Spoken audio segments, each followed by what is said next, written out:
It's Purple Daily on Score North and ScoreNorth.com.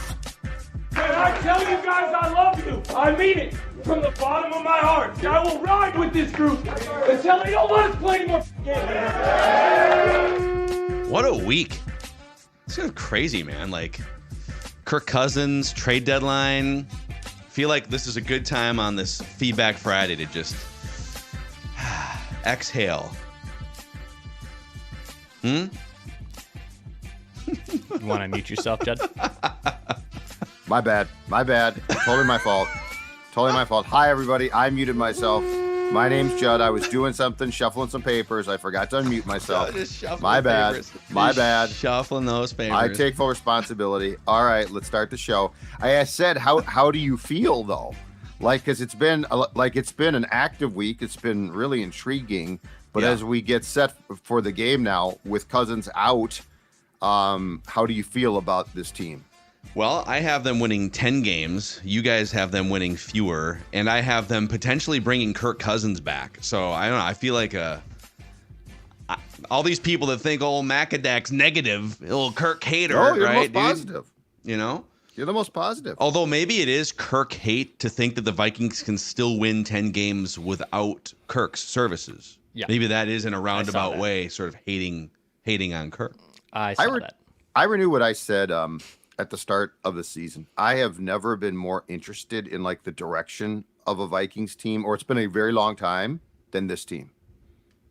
Like this season or going into 2024? No, just the direction. How Jaron Hall looks on Sunday. We have no idea. He might be really, he might look good. He might look awful. Yeah. But like just everything about this team, I'm so curious about because there's a lot of unknowns, but I wouldn't call them negative unknowns necessarily. Yeah, there's a huge curiosity bin here of the second half of the season, but then there's so many questions now that open up at quarterback with Danielle Hunter. They elected not to trade him, right? And we're going to actually, there's an interesting report that came out this week that's part of Feedback Friday. But we that's what we do every Friday. If you're new to this thing, we go live just after 10 o'clock for Feedback Friday, and we turn the show over to you guys, and we just sort of read your comments, questions, concerns, critiques, whatever you have for us. And there's a couple really good questions here that are going to make us think about how this thing's going to progress the next 6 months. Before we dive into the feedback, thank you for joining us here on a Friday. Please click the like button and the subscribe button on the Purple Daily YouTube channel. And if you're listening on the podcast side, a 5-star rating and a positive review on Apple Podcasts helps us continue to grow this awesome community of Vikings fans where we just want the Vikings to win a Super Bowl before we die. A shout out to Quick Trip, Judd, getting us started here heading into this football weekend. I've got a prop because this is the Quick Trip gas truck. And when you see this, you know that you are getting quality. Quick Trip, and from like gasoline to the great Karuba coffee to breakfast, lunch, or dinner, Quick Trip is your one-stop shopping. And Quick Trip also wants to make you one-stop for winning with the Vikings opening drive contest. Here are the rules, and here are the possibilities. Purchase any Pothole Pizza or 20-ounce Pepsi-Cola product with Quick Rewards to enter. Purchase both products together with Quick Rewards and receive 10 bonus entries. One weekly winner will receive a $10 gift card for every yard gained during the Vikings opening drive. And if the Vikings score a field goal on that drive, the winner will earn an additional $500 Quick Trip gift card. If the Vikings score a touchdown, you're going to earn an additional $1,000 Quick Trip gift card. Weekly winners will have a chance to win up to $2,000 in Quick Trip gift cards and also be entered in a grand prize drawing for a pair of 2024-25 Viking season tickets. Free fuel for a year from Quick Trip. This is a total value of $5,500. Just go to quicktrip.com/sweepstakes for details. All right, boys. Quick Trip. If you want your Quick Trip mock semi-truck, Judd can probably hook you up with that too somewhere. I know people. Michael Herzog chimes in here. By the way, the feedback tab in the Score North app, great place to hit us up. YouTube comment section. Michael Herzog says, I remember there being mention of a better cap situation coming in the near future. How would a potential of Danielle Hunter affect that? And would another year of Kirk Cousins fit there as well? Some fans seem to think the Vikings can afford to pay everyone, with an assumed JJ mega deal looming on the horizon as well. And the $28 million in cap hit the Vikings still owe to Kirk Cousins in 2024. All of this seems like a big issue, but I'm also not a numbers guy. Can you help? Sports dad, sports accountant, sports cap guy. Hold on a second. I got to get my calculator out here. So this all goes back to one thing. What is Kirk Cousins willing to accept? If Kirk Cousins wants a 3-year contract with a lot of guarantees still, then I think the short answer is absolutely not. But if Kirk Cousins says, you know what, and the Vikings also say this, you're coming off an Achilles, dude. You're going to be 36 in the summer, and let's do a 1 or 2 year deal, but let's basically make the second year an option, because he could come back and not be the same player. Yeah. And the guarantees are going to have to come down. And Kirk's like, you know what? I'm coming off an injury. I like it here. Certainly with O'Connell, I've developed a rapport. Then I think it's possible. But I have shifted to this. When you kept Danielle Hunter past the deadline, and I know he's going to be 30 next October, but when you kept him past the deadline, and he has now 20 and a half sacks in the past 2 years now, so he's back. Like, he missed all of 20, and he missed a portion of 2021 because of injury. But if you look at what he has done, if we're talking about giving a rich 3-year contract to either Cousins or Danielle right now, I'm going to go with Hunter. So if Cousins is like, you know what, I'm inflexible, I got to get paid again, then I say, Kirk, we appreciate your service. Thank you much. But this point is a great point. Like, yes, you're right. You can. This is not baseball, and it's not the Dodgers, right? You cannot afford to pay everybody what they want, and you are going to have to write some very rich contracts, including probably in a couple years, Darisaw, because I think they'll probably push that off again, sort of like has happened with Justin Jefferson's contract right now. The really hard thing about this is we talked about this on the Thursday episode. We did kind of a deep dive into like the salary cap ramifications, and I'll come back to that in a second. But right now, and I'm getting this information from Over the Cap here. So we know that the Vikings did some accounting magic to lower Kirk's cap hit for 2023 by pushing $28.5 million. This is just like bookkeeping. Kirk's paid, but right. There's certain things you can do to sort of manipulate the salary cap by converting base to bonus, right? There's things you can do, and so they owe Kirk to the cap $28.5 million next year, and he's not under contract. They put it into what's called a void year. And by the way, why do we get into the weeds on some of this stuff? Why are we just like nerds who find this interesting? Because this is about, forget about money for a second. It's a chessboard, right? And every chess piece has a value on, and every team has the same amount of money to spend on their chessboard and the same floor that they have to get above. So it's how you value and allocate resources so that you can build the best roster. Well, Danielle Hunter, also not under contract, right? That's a void year next year. That's a $15 million cap hit, and he's not on the team yet. So any contract you would agree to with either one of those guys, you'd have to absorb that extra money that you push down the road into the deal. So, and that's where we get into like some of the stuff we talked about yesterday, like, again, there's ways to manipulate the cap, and that's why people say the cap is fake. You can do whatever you want with it. But in general, the more expensive players you have, the harder it is to build a great roster. So like the Vikings right now, with Kirk, with Danielle, with Darisaw coming up here at some point, Jefferson coming up here next year, and then Harrison Smith's cap hit's like $19 million for next year. He's still under contract. You got to figure that out. I could name 5 or 6 players out of 53 and get you basically half of your allotted salary cap. Mm-hmm. So how do you build a great roster out? Now I need 48 more players, because if I'm going to win a Super Bowl, I can't just have 5 or 6 good players who are making a bunch of money. And this is where it becomes, you got to hit on draft picks, but you only get a certain amount of draft picks. You're not going to hit on all of them. How do you fill out 48 other spots, right? So there's some positions where you have to say goodbye to veterans. You have to say goodbye to an Adam Thielen. Yeah. Maybe you say goodbye to a Danielle Hunter at the trade deadline. They didn't do that, right? So it's a complicated situation for them. Let's prioritize too. So like if we're prioritizing, so if you just sit down and flat out look at the roster and the prospect of paying guys, and you can pay some, you certainly can't pay all.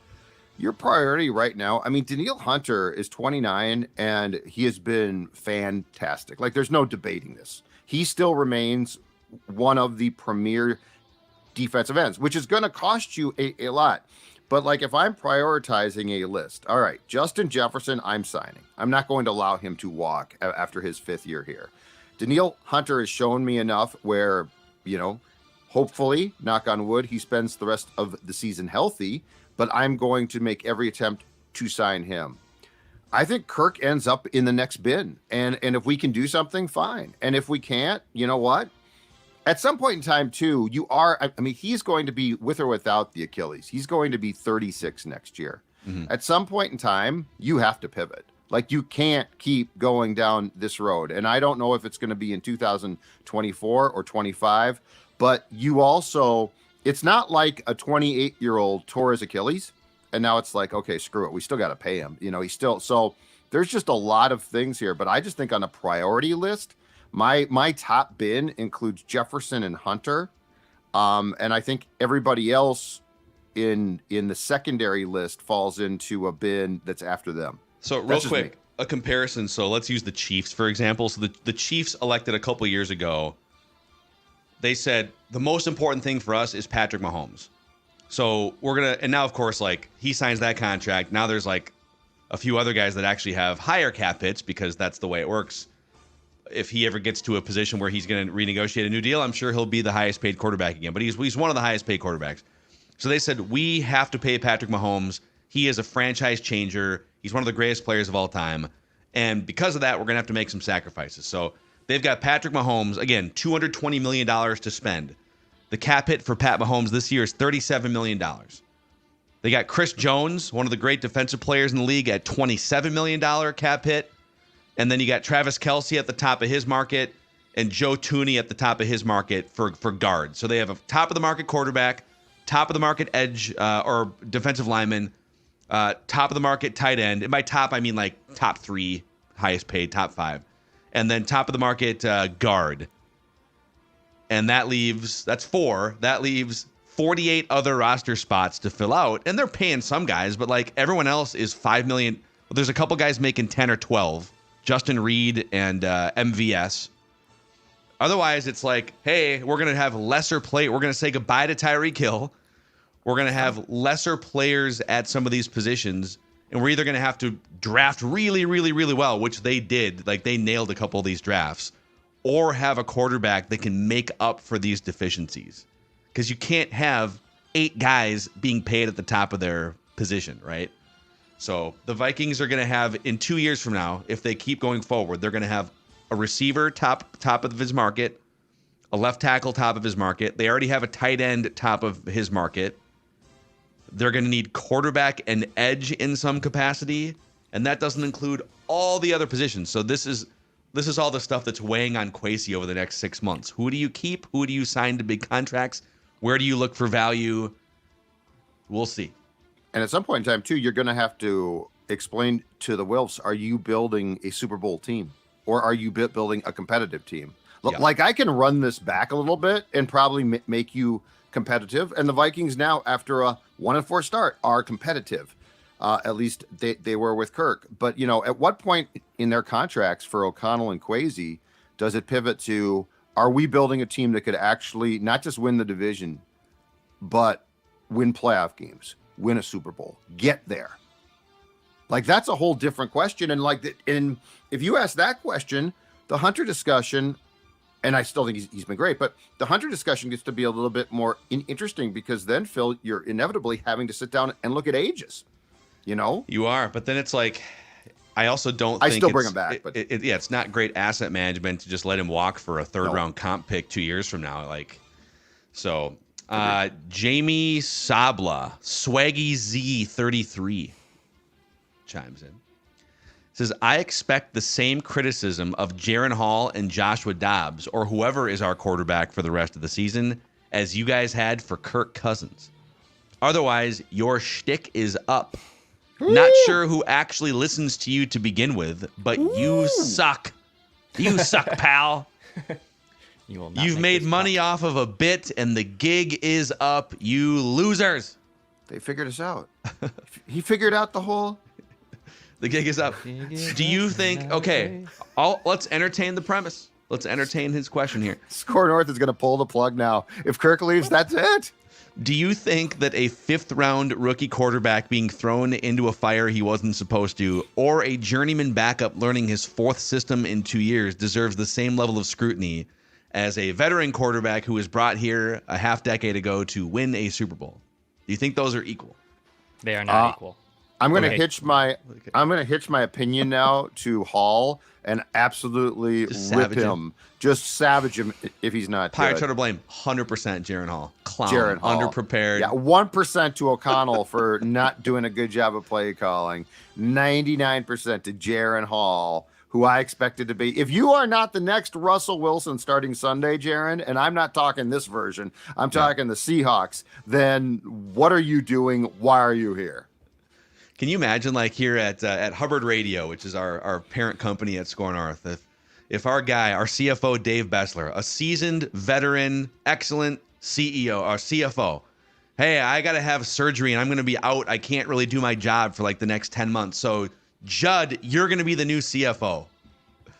And we're going to judge everything through the same prism, Judd. You got to learn how to be CFO. I'd expect would we have fun? Oh, the first company party. Judd is underprepared, but he's going to have full access. You know what? No, I'm all about rallying the troops. The first company party would be unbelievable, and it would be quick, too. He comes to the board meeting in that hoodie and those blue athletic Adidas pants that he always likes to wear. Like, he shows up just looking like that. I can see slippers. His New Balances, Slippers are big time. Maybe some New Balances. We would have a dress code. We would have a quick dress code, and it would be a very comfortable dress code. Do you rock New Balances, right? Judd? Me? Are you a New Balance guy? I don't even know what they are. Oh. They're just tennis shoes.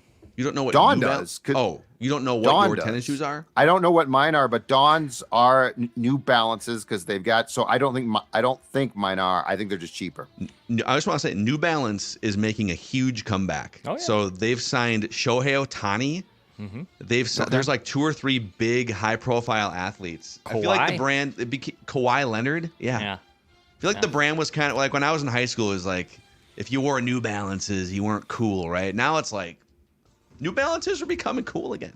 Dude, in Crazy Stupid Love, Ryan Gosling throws the New Balances out. Yeah. Ever since then, it's kind of made a comeback.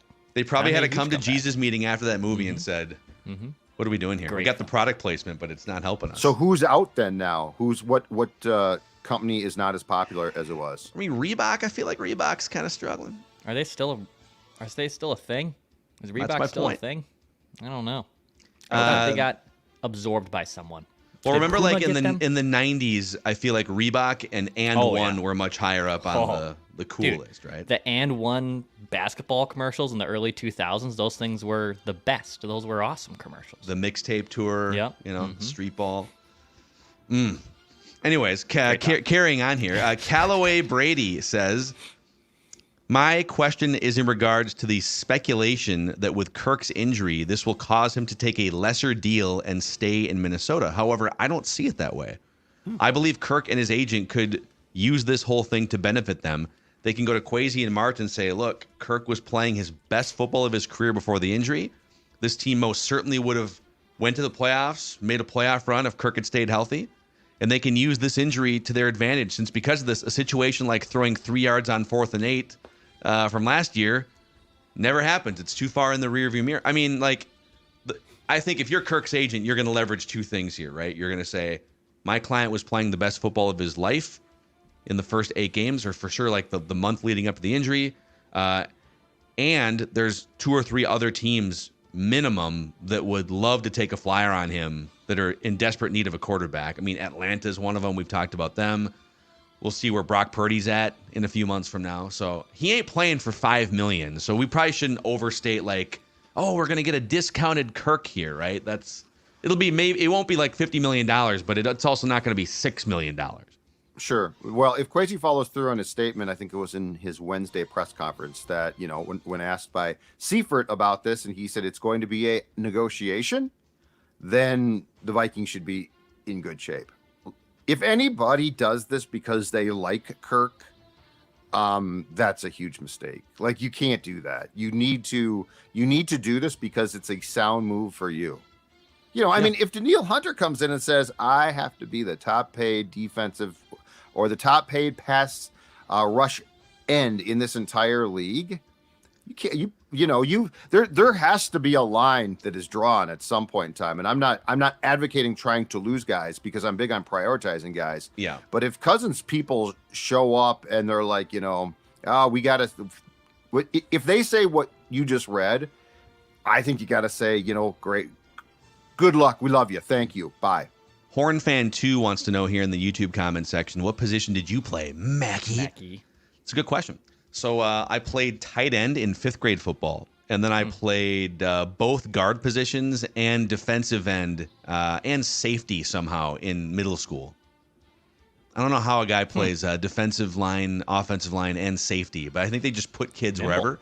Yeah. And then I quit after 8th grade because I thought that my coaches were mean. There was too much running, and I was more interested in baseball at the time. So too much running is a very solid reason to quit something. Flat feet. I got shin splints and stuff. It was kind of tough. It depends. Like, I did track. I loved track. But once I figured out this scam of what cross country was, I was like, this is ridiculous. You're just telling me we're all running 5Ks and that's it? We're all in the same event? Did you run cross country?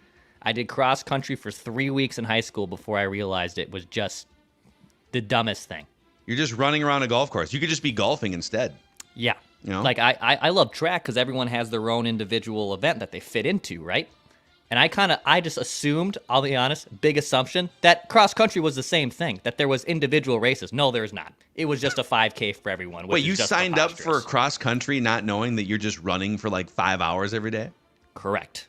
That is exactly what happened. That's a you thing, dude. Yeah. No, it was me. And then once I realized my humongous mistake, I was like, this is a load of crap. I'm done with this. I'm not doing this at all. Yeah. I've never understood cross country. To those of you who love running, that's great, but it just seems like a lot. Keith G chimes in, says, how is the Kirk and KOC partnership a success? You guys are talking about this. 13-win season with no playoff wins and a 500 team this year. What happened to this show's mission statement? Talking about a veteran quarterback who needs his handheld to be successful. This fan base needs to wake up. KOC hasn't proved anything, but he's a good conversationalist and rah-rah talk. So, do you think we're straying too far away from the Super Bowl mission of this show lately? Well, I think at 1-4, we were like, they clearly, to me, and we've been talking about this for a while. I don't see this as a Super Bowl team. That's the goal. That's why I keep trying to talk about where are you going from here? Like, how are you going to build this thing? Yeah. Like, do you want it to be? But look, here's my personal conundrum. Here's my own internal strife. If they win or are playing well, and I still don't think that they're going to a Super Bowl, is it a really good show if I just crap on them constantly? Like that's all, like last year, okay? 8 comeback wins, and I'm sure it's justified. It's probably been proven. We got this is not sustainable. This is not the way to win games, blah, blah, blah. Okay, but after every one of those games, is it fun when people are celebrating a win to get on here and be like, the unsustainability of that win makes this crap, So, like, I struggle. Yeah. I want them to win a Super Bowl. I have a high expectation. I think we're pretty critical. But that being said, at every turn, am I going to figuratively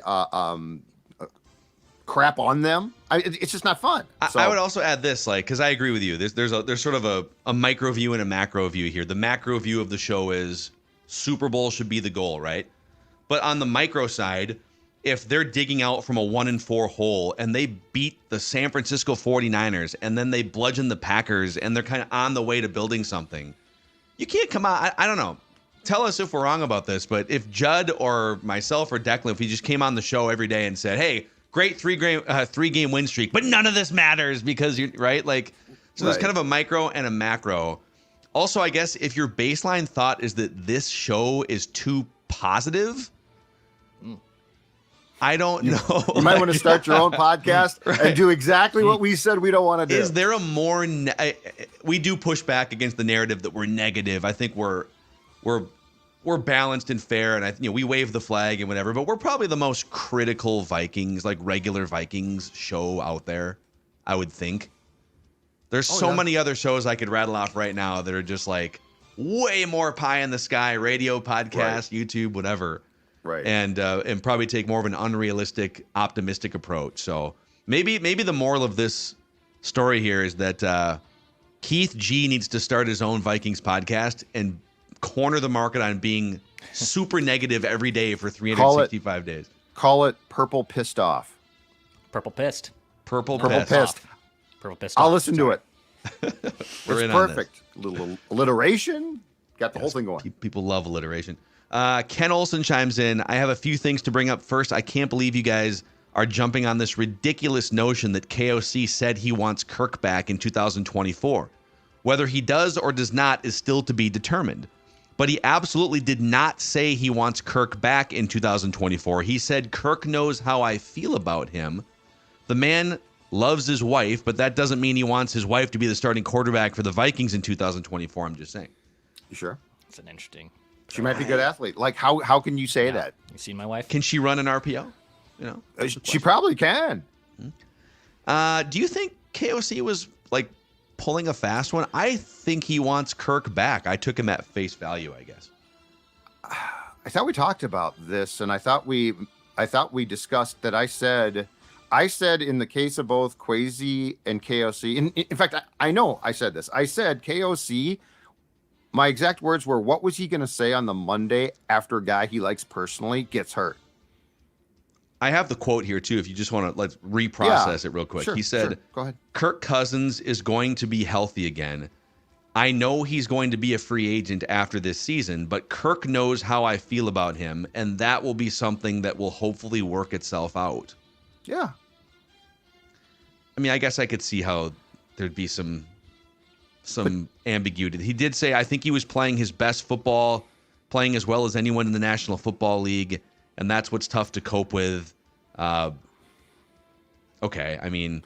But I agree with that. No, like the note you read, I actually agree with. I just don't think that we all articulated that we were buying into it. It's a day after Kirk's season ends, okay? Kevin O'Connell is asked about Kirk. He is clearly not going to say, I am so glad he got hurt. I'm glad to be rid of that guy. I have been waiting. Thank God. Chomping at the bit. Thank you, Packers. Thank you, Lambeau. Like, do I think that Kevin, that quote right there says it. He will definitely, and Kwesi piggybacked it and sort of doubled down with executive speak. Yeah. But I hope it works itself out. And Kwesi's words, this is going to be a negotiation. Yes. They're going to talk to Kirk, but I don't think at least for me, I never said, oh, this is done. But Kevin O'Connell's not a dumb guy. I thought he gave a very fair quote. I thought it didn't go too far. He did not say, I absolutely want Kirk back. And none of it surprised me. Like, none of it. I didn't look at any of those quotes and say, oh my God, they are committed to Kirk. And even Kwesi said, Kirk's excited for OTAs and stuff. So there's like some funny gray area that they're clearly putting out there that like, hey, Kirk wants to come back and he's eager for OTAs and starting to throw in footballs again and all that fun stuff. But I think they are more attached to him than maybe we think, but it's going to be a negotiation. Sometimes I think people think Score North is one person saying the same thing all the time. I think they've always been attached to Kirk. I think maybe we were wrong, or I was wrong 2 years ago, because I remember saying, like, there's no way you would attach your careers to, like, the 12th best quarterback who's making, top 3 cap hit money. They love Kirk. I underestimated that 2 years ago. I also think they want Kirk back, and I think there's a good chance he comes back. And I don't think that would be a terrible decision at the right price. So, right, but they want Kirk back at the right price, too. They want, and let's be very clear here. I feel this has been lost in the messaging of this whole thing.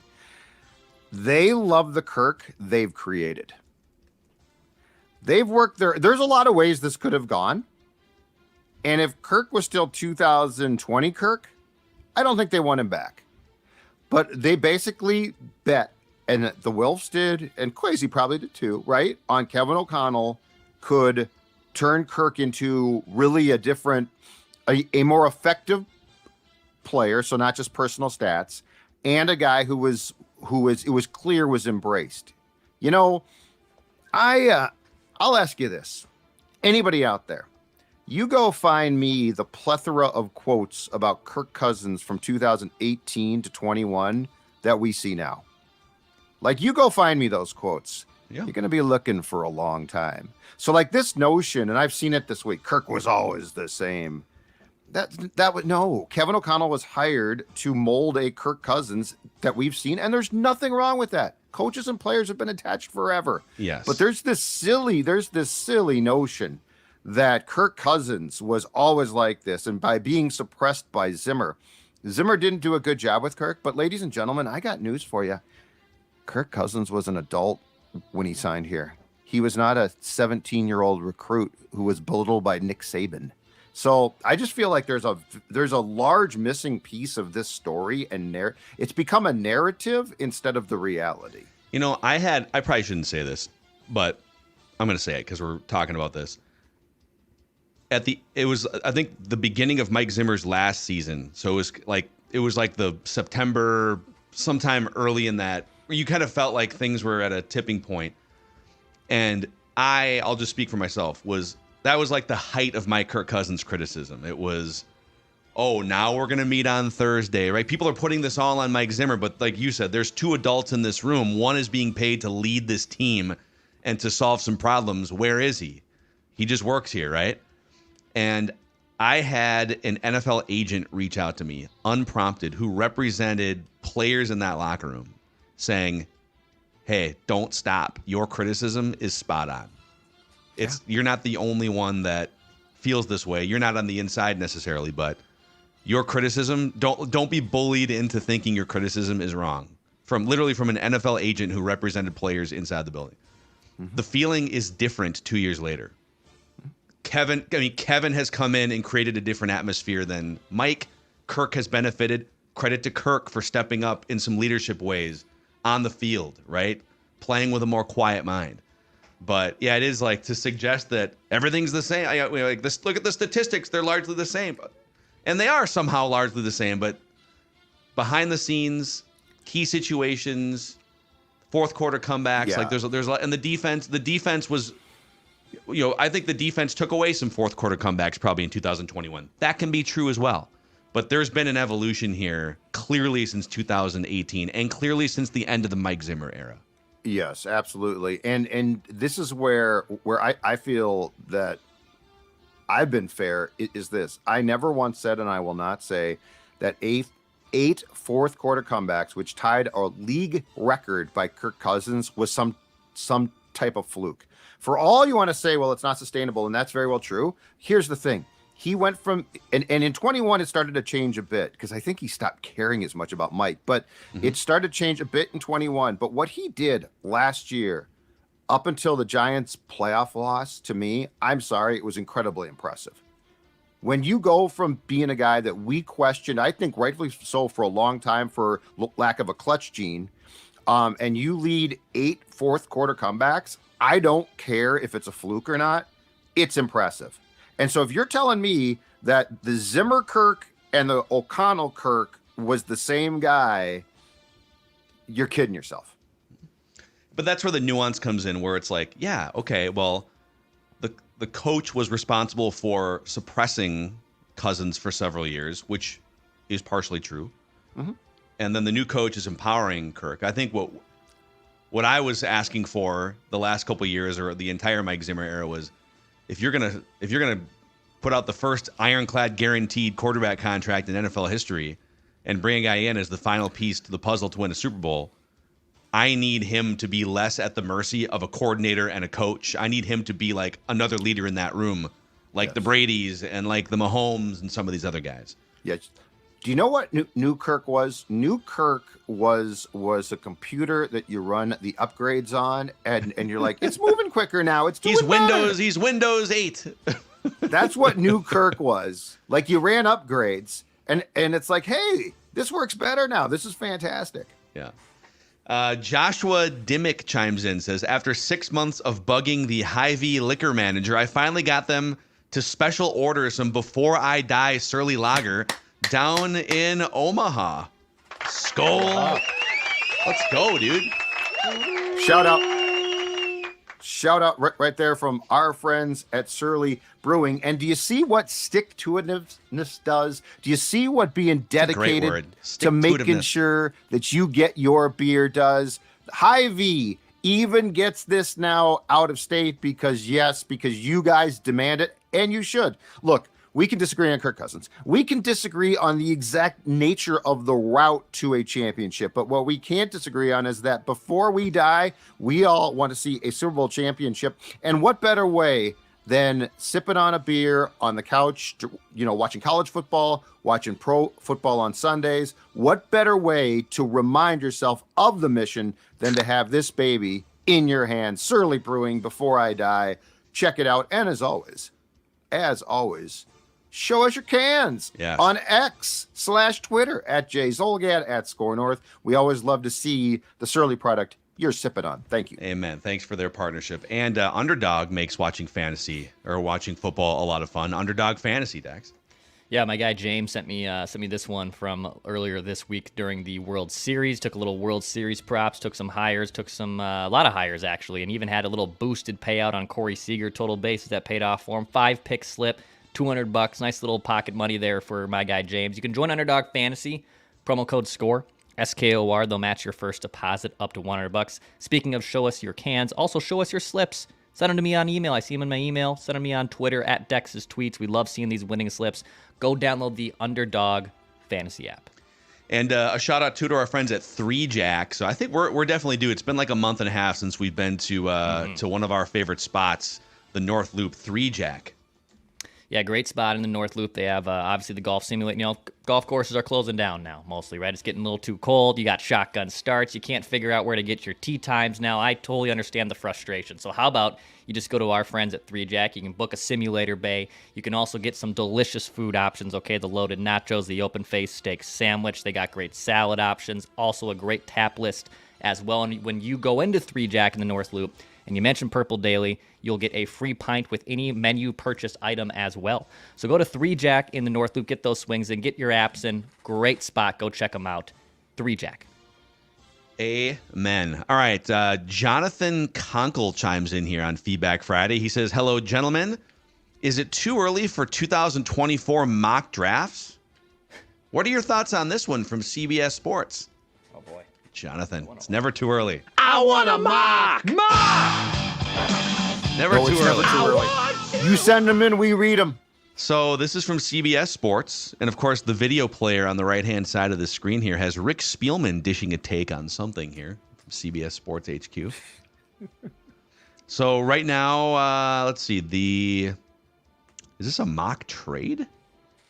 Yeah, the Giants. Yes. Wow, we have a mock trade. The Giants moving up to number 1 to draft Caleb Williams.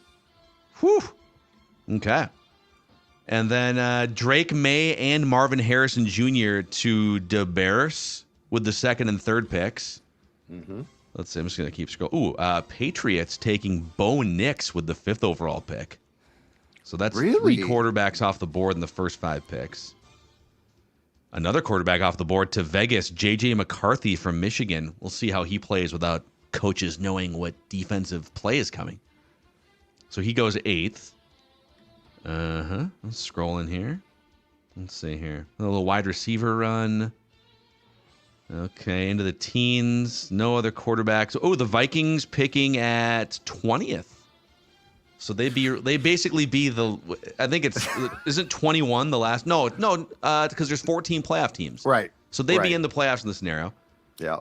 And with the 20th overall pick, according to the CBSSports.com mock draft, whatever .0, the Minnesota Vikings select out of the University of Washington, UW 6'3", 215-pound quarterback, Michael Penix Jr. I want a mock! Southpaw, right? Lefty. Dude, here's Brian the write-up. O'Neill, blindside protector. Yeah, that's a really...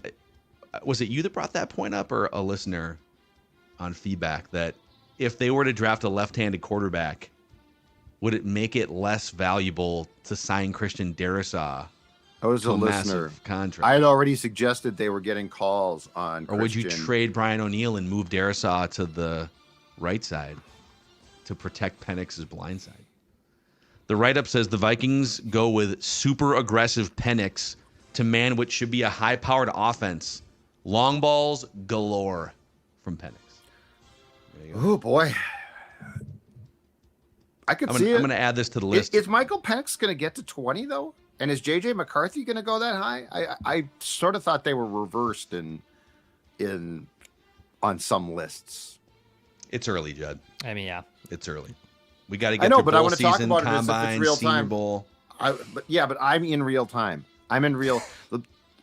Everything's flying right now. The fur is flying. Sounds like you're in the future, actually. Yeah. You're saying that they're too high. You're not. I'm in real time. Declan's in real time. We're saying this is the world right now. You're saying no, these guys are too low. They should be higher. I'm trying to get ahead of the game. You're like in March right now. You're future, Judd. I'm trying to get a. I think CBS is off the mark here. CBS. On CBS. Welcome to the NFL Draft on CBS, where we're going to take it very seriously. Coming up next, Murder, She Wrote. Great show. Justin R. says, Albert Breer reported it would have taken a top 60 pick to move any conversation forward for the Vikings to trade Danielle Hunter last week. If teams were only offering a third-round pick for Hunter and Hunter leaves in free agency, was it a mistake not to take the third-rounder? Well, I think they're going to get a third-rounder in 2025 as a compensatory pick. Yes, they will. I'm good with this. If they weren't getting a top 60 pick for Danielle Hunter, keep riding it forward. And hold on a second, though. The Bears trade was for Sweat, right? Yeah, but he's not he is a free agent. He's a free agent. They haven't signed him yet, which was idiotic of the Bears. I don't know what they were doing. I didn't realize that he was going to hit the market. Also, the Bears have the most cap space. Couldn't they have just waited 5 minutes and signed Montez Sweat in March? They still could, but yeah. Or if you're going to make the trade, just tell Washington we have to do, if we can't come to an agreement on an extension with Sweat, we're out. But anyway, he cost him a second rounder, right? Yes. Okay, I have all due respect because Breer is good and he's got a ton of sources. That doesn't make any sense to me. Like, you're telling me Danielle Hunter would get... So you're telling me that two guys in similar positions as far as where they are contractually, one's going to get a second-round pick, but the guy who leads the league in sacks and has 20 and a half sacks over the past season plus is not? Yeah, it's weird. It's definitely... It doesn't fully add up. The math doesn't fully add up, as I would say. Agreed. Jim Brees chimes in, says, just wanted to let you know that listening to Purple Daily since a month or so before the draft this year, that you guys inspired me to cross off the biggest item on my bucket list. I went to my first NFL game when my son and I came to Minnesota for the Niners Monday night game a couple weeks ago. It was one of the best experiences of my life. I live in upstate New York. I've been a Vikings fan since 1969. I also had to bring back home some Surly Before I Die lager as it's not available in New York.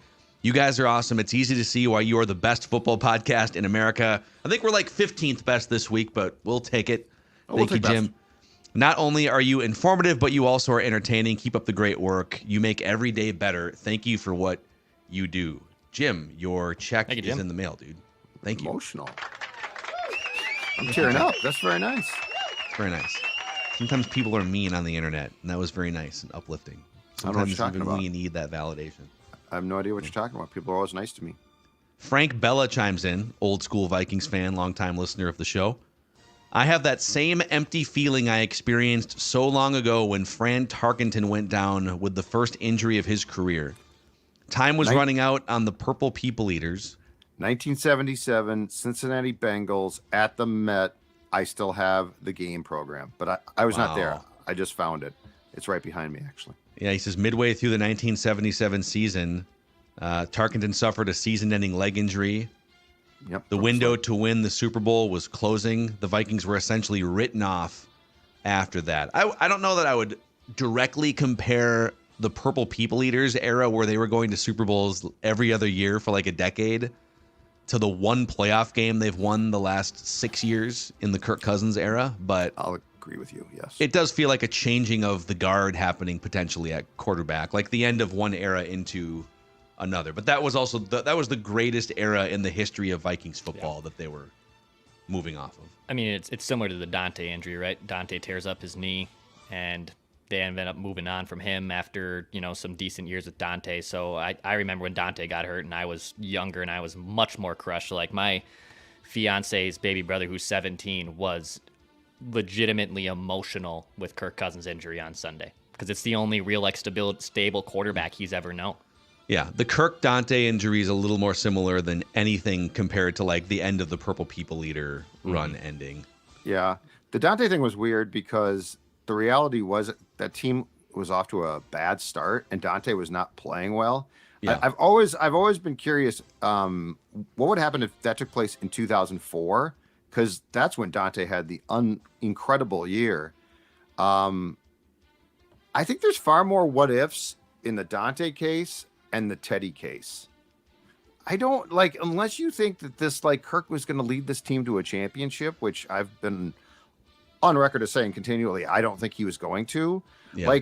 And I know Kirk is a better quarterback than Teddy, but the Teddy thing was coming together. I mean, Zim had his guy, and in retrospect now, at the time, I didn't know. That was the only quarterback Zim ever really liked. Yeah. Yeah, and Dante would, if Dante had come back and rebounded strong, he was he would have played for a substantial amount of time as a franchise. Well, and he wasn't even QB, old potentially. No, right? That's what I'm saying. If Dante came back from the knee, let's say he had decided to rehab here and hadn't gotten in and told Childress, I want out. If he would have come back potentially and had plenty of time left. Assuming that the knee wasn't completely destroyed, which we can probably debate. A couple more left here in this live Feedback Friday. Dave Harm says, I think it's good to be on the road for Jaren Hall's first start. At home, a bad play or two, and the crowd might turn on him. Do you think when they come back, let's say he starts that home game against the Saints, do you think we will boo Jaren Hall if he has a bad first half? Boo! Get his ass out of here. Go back to BYU. Where's Kirk?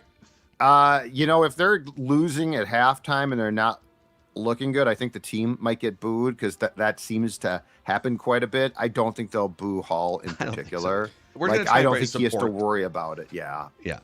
I'm convinced also they didn't trade for Case Keenum, not because he couldn't play, but because that exact thought would cross Vikings fans' heads. If they traded for Case Keenum and Jaren Hall started that home opener, his first home start, and they had a bad start, they'd be chanting Keenum by the 2-minute warning. And could you even imagine the roar if Case Keenum started and they announced the offensive starters and Alan Roach said, Case Keenum again? It would erupt. Yeah. It's a thing. Stadium. It's a thing. It would have been a bad idea. And it's so long ago now. Let's just leave that in the past in the link with the incredible meltdown of the 2017 NFC title game. Yeah. Okay, Dylan Kearns has a pie chart for us. He says, thank you guys for the content and discussions. I've become a big fan since coming across your channels. Thank you, Dylan. Relating to your guys' conversation Tuesday about Kirk's growth and evolution as a quarterback over his Vikings tenure, and how he was brought in as the final piece to win a Super Bowl, but only as one playoff win, I've decided to bake you guys a pie chart of blame for the team's lack of playoff wins in the Kirk Cousins era. Wow. The Rock knows. Nice. Thank you. Pie. So I'll go through this real quick here. 23% to Rick Spielman for never finding a franchise quarterback in the draft, and for having drafted almost no starters on defense since the 2015 draft. This piece of pie could also be larger because the younger and cheaper talent would have slowed the decline of the defense and would have made a large quarterback salary less detrimental to the team building. 33% to Mike Zimmer for not having a positive relationship with your starting quarterback or your kicker, Daniel Carlson, and for being a bad leader, motivator, and game manager, and for not preparing his team for big games, and for allowing the Chiefs' Matt Moore and the Cowboys' Cooper Rush to beat us in 2019 and 21, respectively. And no, I'm just kidding. 9% to Ed Donatel for having an incompetent defense that made every game more difficult. 4% to Kwesi, mostly for the 2022 draft class doing nothing. 14%, hopefully someone's checking math here. 14% to Kevin O'Connell for hiring Ed Donatel. 10% to bad offensive lines every year from 2009 until basically this year. 6% to Kirk Cousins for getting punched in the mouth and not being able to shake it off in some big games. And then another 1% to Kirk Cousins for not overcoming all of the above obstacles. I feel like we exceeded the allotment right there, but I'm not quite sure, and I didn't keep track of the math. Hold on. 30, there would be no math. 23, 33. That's 56. 4 brings us to 60. 9% to 69. Nice. 14% to 83. 10% to 93. 6% to 99. 1%. Wow, that is excellent math. Nice job. Somebody could do math. Dylan Kern's coming in. Dylan, with a mathematically sound pie chart. Knows how you feel about pie. Yeah. And that brings us to the end of our Feedback Friday session here. Purple Daily presented by Quick Trip. Tomorrow we have a Purple Picks episode. We're going to make our official picks, Vikings Falcons. And then don't forget the most fan-friendly, interactive show in all of Minnesota sports. That would be Vikings Vent Line. Right after the game is over on Sunday, we'll have a million things to discuss, no doubt. This was the biggest week of Purple Daily since NFL Draft Week, largely because the Vikings always have something dramatic happening. But thank you guys for your continued support of this podcast. We appreciate you, and we'll see you tomorrow on Purple Daily, Daily Vikings Entertainment.